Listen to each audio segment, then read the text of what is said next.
आज का हमारा टॉपिक है राजपूतों की उत्पत्ति। करंट जीके बाय स्याग चैनल में स्वागत है आपका मित्रों।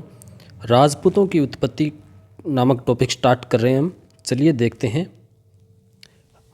हर्षवर्धन की मृत्यु 647 ईस्वी के बाद भारत की राजनीतिक एकता जो गुप्त काल में स्थापित हुई थी वो अब हर्षवर्धन की मृत्यु के बाद पुनः समाप्त होने लगी और 600 ईस्वी से लेकर 12वीं ईस्वी तक हम देखते हैं कि इस काल को पूर्व भारत के पूर्व मध्यकालीन इतिहास काल को राजपूत राजवंश के नाम से हम जानते हैं और इसे राजपूत काल कहते हैं क्योंकि छोटे छोटे अनेक प्रांतों में अनेक राजवंशों की इस काल में स्थापना होती है।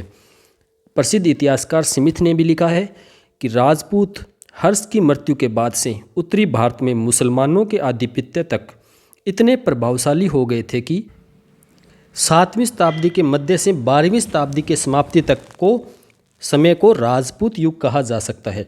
अब बात आती है राजपूत कौन थे। यह प्रश्न आज भी विद्वानों में चर्चा का विषय है। डॉक्टर गौरीशंकर हीराचंद ओझा ने राजपूतों की उत्पत्ति के विषय में लिखा है कि राजपूत शब्द का प्रयोग कोई नया नहीं है। प्राचीन काल के ग्रंथों में भी इस शब्द का व्यापक प्रयोग मिलता है। चाणक्य का अर्थशास्त्र हो, कालिदास के नाटक हो, बाण भट्ट का हरिश्चरित हो या कादम्बरी हो, इस शब्द का प्रयोग मिलता है।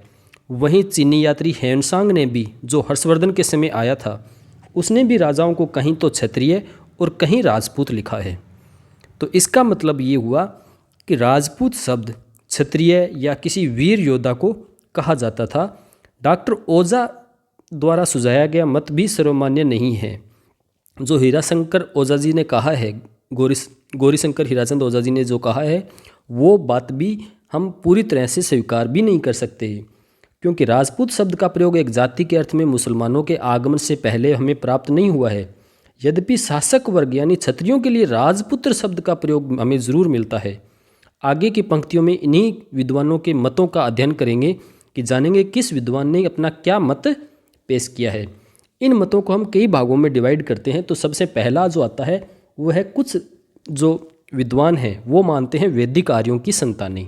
वैदिक युग में जो आर्य भारत में आए थे उन आर्यों की संतानों क्षेत्र राजपूतों को माना जाता है। और उस विद्वानों में सबसे पहले आते हैं डॉक्टर गौरीशंकर हीराचंद ओझा और CV वैद्य। ये राजपूतों को भारतीय आर्यों के क्षत्रिय वर्ण की संतान मानते हैं। ये कहते हैं कि राजपूत प्राचीन क्षत्रियों की तरह ही अश्व या अस्त्र की पूजा भी करते थे, आर्यों की भांति यज्ञ और बलि भी करते थे। इनका शरीर भी सुडौल था, लंबी नाक थी, लंबा सिर था और ये प्रमाणित होता है कि ये आर्यों की संतान थे। तो ये तो कहना है वैदिक आर्यों की संतान गौरीशंकर हीराचंद ओझा और CV वैद्य का। नेक्स्ट है अग्निकुंड से उत्पन्न। अग्निकुंड से उत्पन्न की बात करते हैं चंद्रबरदाई, जो पृथ्वीराज तृतीय का दरबारी विद्वान था। इसने अपना ग्रंथ लिखा पृथ्वीराज रासो, जिसमें इसने राजपूतों की उत्पत्ति बताई है अग्निकुंड से। इन्होंने लिखा है कि आबू पर्वत पर निवास करने वाले विश्वामित्र, गौतम, अगस्त्य और अन्य ऋषि धार्मिक अनुष्ठान करते थे और इन अनुष्ठानों की राक्षस मांस, हड्डियां, मलमूत्र डालकर अपवित्र कर देते थे। जैसे हम रामायण में देखते हैं, रामायण काल की जो स्टोरी थी वही स्टोरी, जैसे राम और लक्ष्मण को भेजा गया था साधु के साथ उनकी रक्षा करने के लिए। यज्ञ में जब राक्षस आते थे वो उस हवन कुंड में हड्डियां डाल देते थे और उन्हें अपवित्र कर देते थे। उसी प्रकार कहते हैं चंद्रबरदाई जी कि अग्नि कुंड से बाद में वशिष्ठ मुनि ने इनसे निपटने के लिए यज्ञ कुंड से 3 योद्धा उत्पन्न किए जो कहलाए परमार, चालुक्य और प्रतिहार। ये तीनों जब असमर्थ साबित हुए तब वशिष्ठ ने चौथा योद्धा उत्पन्न किया जो इन तीनों से ज़्यादा ताकतवर था और इसने नाम रखा उसका चौहान। ठीक है, परमार, चालुक्य, प्रतिहार तो आ ही गए थे पहले, चौथा जो आया वो उसका था चौहान। चंद्रबरदाई के अनुसार इस तरह राजपूतों की उत्पत्ति मुनि वशिष्ठ द्वारा अग्निकुंड से की गई। तो ये जो कथन था वो था चंद्रबरदाई का अग्निकुंड सिद्धांत। बाद में हम बात करते हैं कि आज के वैज्ञानिक युग में इन बातों को स्वीकार नहीं किया जा सकता। विद्वानों के अनुसार संभवतः प्राचीन काल के क्षत्रिय जो बाद में बौद्ध बन गए थे या प्राचीन आदिवासी थे, भील, मीणा या विदेशी आक्रमणकारियों, शंख, हुण, यूची आदि की यज्ञ द्वारा शुद्धि करके उन्हें क्षत्रिय वर्ण में शामिल किया गया होगा। ये घटना इसी का ही साहित्यिक कोई प्रमाण होगी।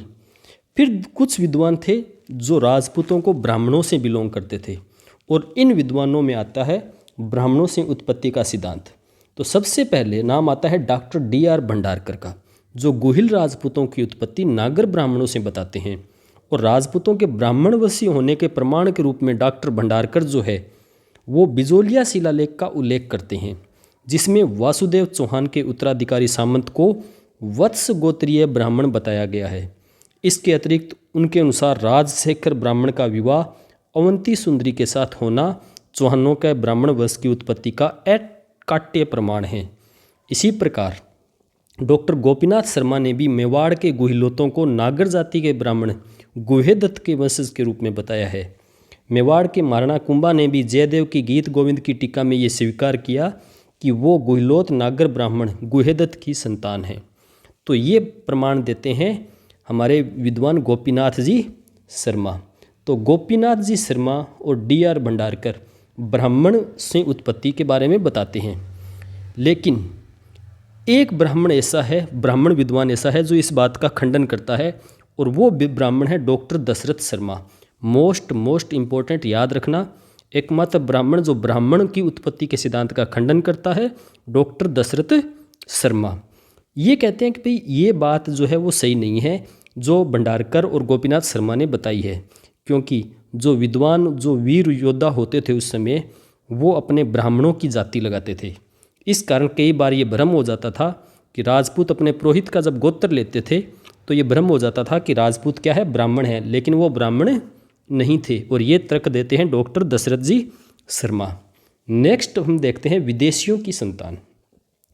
कुछ लोग या कुछ विद्वान राजपूतों को विदेशियों की संतान मानते हैं, और इनमें सर्वप्रमुख नाम आता है राजस्थान के प्रसिद्ध इतिहासकार कर्नल जेम्स टोड का। वो कहते हैं राजपूत संघ या सीथियन जाति के वंशज थे। टोड ने अग्निकुंड की कहानी को स्वीकार करते हुए कहा है कि राजपूतों को विदेशी जाति का प्रमाणित करने का प्रयास किया है। विदेशी जातियां 6ठी शताब्दी के लगभग आक्रमणकारी के रूप में भारत आई थी, और उसी समय हम देखते हैं कि ये राजपूत जो काल था वो पैदा होता है, राजपूत एरा आता है, तो वो उसी एरा से जोड़कर इनको मान लेते हैं। और साथ में वो ये कहते हैं कि जो राजपूतों में जो परंपराएं थी वो परंपराएं शंख सीथियन और हुणों से भी मिलती जुलती है, जैसे अश्व पूजा, अश्वमेघ, अस्त्र पूजा। लेकिन अगर हम इन परंपराओं से राजपूतों और विदेशियों को एक माने तो हम रामायण काल और महाभारत काल में भी अश्वमेघ जैसी परंपराएं देखते हैं। तो क्या वो भी विदेशी थे? नहीं। तो ये बात प्रमुख नहीं है कि भाई राजपूत जो थे वो परंपरा के दृष्टिकोण से शक सीथियन से मिलते थे, हुणों से मिलते थे, तो वो उन्हीं की संतानें हो गई। एक और कथन देखते हैं V.A. स्मिथ का, जो कहते हैं कि राजपूत जाति 8वीं और 9वीं शताब्दी में अचानक प्रकट हुई थी, और स्मिथ कहते हैं कि राजपूत जो थे वो हुणों की संतान थे। हुण आक्रमणकारी भारत में आते हैं 6ठी-7वीं शताब्दी के बाद में, तो इसीलिए स्मिथ कहते हैं कि ये ज़रूर उन हुणों की संतानें होगी। लेकिन देखो इस तर्क में भी कोई ज़्यादा दम नहीं है। पहली बात तो इस तर्क को खंडित किया गया है कि राजपूत अपने आप को सूर्य और चंद्रमा के संतानें बताते हैं, और उनके रीति रिवाज भी इनसे मिलते जुलते बिल्कुल भी नहीं है। इसी प्रकार कानूनगो ने लिखा है कि अग्निकुंड की कहानी इस प्रगति के युग में नहीं चल सकती, और सूर्य व चंद्रमा की उत्पत्ति भी एक काल्पनिक सत्य हो सकता है। तो ये भी उन्हें काल्पनिक लगता है। तो ये था राजपूतों की उत्पत्ति के विभिन्न सिद्धांत जो हमने आज देखे। नेक्स्ट चैप्टर में हम करेंगे गुहिल वंश, ठीक है। मेवाड़ राजवंश से हम शुरू करेंगे। आप मेरे चैनल से ज़्यादा जुड़ भी सकते हैं। ये डेली के चैप्टर होंगे जो आपको विभिन्न दिनों में करवाए जाएंगे, और जल्द ही आपको 10th क्लास पूरी मिल जाएगी। आप चैनल को ज्वाइन करना नहीं भूलिए, साथियों के साथ शेयर करना नहीं भूलिए। आपको करंट अफेयर्स की भी क्लासें इस चैनल पर नियमित मिलती रहेगी। जुड़ने के लिए धन्यवाद। जय हिंद, जय भारत।